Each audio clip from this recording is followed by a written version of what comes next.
आपन मीठी आपन भाषा में रुआ सबके स्वागत अटे। आज हम रुआ के उ वीडियो दिखावे जा रहल बनी जौना के देख के रुआ मुंह से कलेजा बाहर आ जाई, हृदय पिघल जाई, हृदय सोचे पर मजबूर कर दी कि का ऐसन वीडियो देखल जरूरी होला। ए चिलचिलाती धूप और गर्मी में बच्चा रोड पर महज 8 साल के बालो जे कि रोड पर आज खिलौना लेके ग्राहक के इंतजार कर रहल बालो।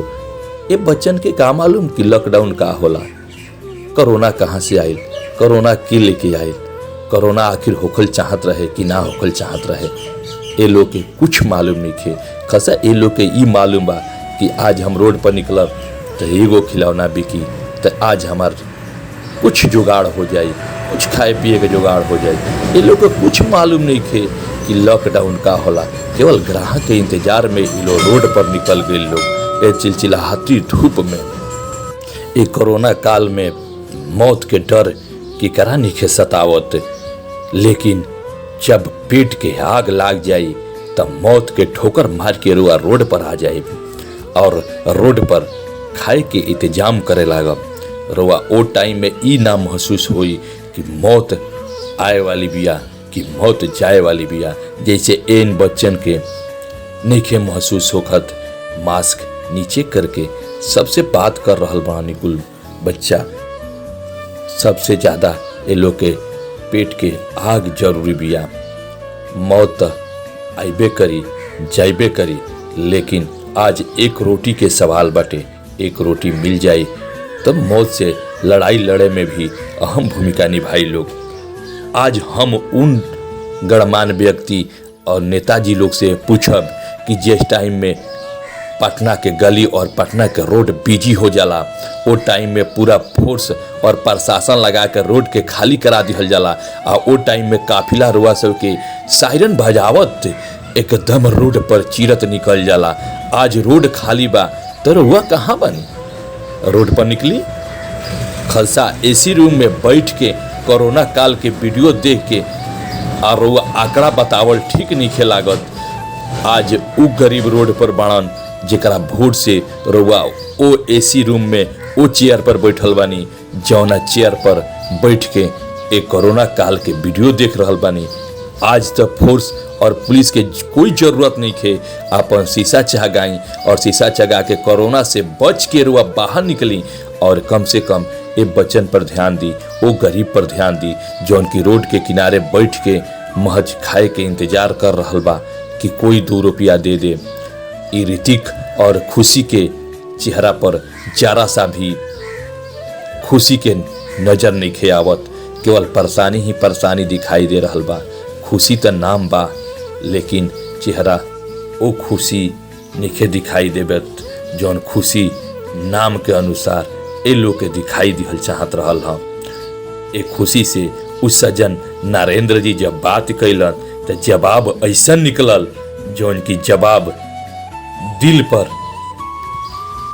जख्मी दिल पर मलहम लगावे के काम कैलस। इनकर जवाब सुनब तो राउर ई लागी कि सचमुच में गरीब होले, लेकिन जितना ईमानदार और जवन परिश्रमी होलन वो कोई ना होला।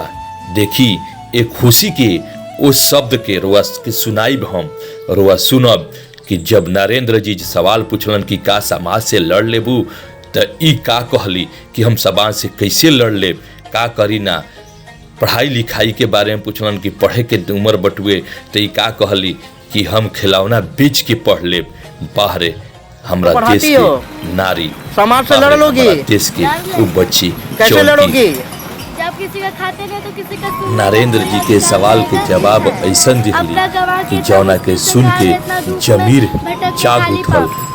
ई दिवस में डाल दिया वेरी गुड कि इनकर आवाज हमारे लिए जरूर हम कुछ करेंगे। क्या नाम है तुम्हारा बेटा? जरूरी बटुए और कुमारी कहाँ रहती हो? ई बा कि देख लो आज भी हमरा देश के कुलड़िया कॉम्प्लेक्स में कहाँ पे बेटा?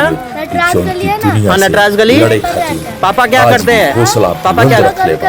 और आगे भी बुलंद रखी। अगर तुमको पढ़ाने का मौका, पढ़ने का मौका मिले, पढ़ोगे? भारत के अभी स्कूल बंद है। चलो ठीक है बेटा। बच्चा को देखिए, बेसुहारा है बेचारा, करेगा। क्या नाम है बेटा तुम्हारा? रितु पापा क्या करते हैं? यही सब बेचते हैं, और अभी लॉकडाउन में कैसे खा पी रहे हो? बेच कर। ऐसे लॉकडाउन में तो कोई तुम्हारा नहीं ले रहेगा बेटा, भूखे रहते होगे। अभी एक वो कौन है? उसको काहे लाए? वो छोटा बच्चा घर पे रहता? भाई दोनों भाई है। ठीक है बेटा, हमसे अकेले लीजिए। ले लिए बेटा, हम दे दिए हैं। दिए ना पैसा? पैसा दिखाओ, पैसा हाथ में दिखाओ, हाथ में दिखाओ, पैसा दिए हैं। इधर इधर नदी का फोटो मत दिखाओ, तुम अपना हाथ में दिखाओ। मैंने इस बच्चे की मदद की है। कम से कम लोगों से यही आग्रह है कि कम से कम इन बच्चों की मदद की जाए जो लॉकडाउन में भूखे प्यासे मर रहे हैं। अपना फोटो दिखाओ बेटा, अपना फोटो दिखाओ। आखिर कब तक ऐसे चलता रहेगा? सरकार आखिर कब तक इन बेबस बच्चों का जान लेती रहेगी? कम से कम इन लोगों को लिए कम से कम सरकार सोचे जो भूखे प्यासे बच्चे मर रहे हैं। इंसान बड़ा आदमी पेट भर कर पानी पी के सो जाएगा, ये बच्चे भूखे सोए कैसे? सरकार कुछ मत करते, गरीब का कोई मत कर रहा है, किसी को नहीं।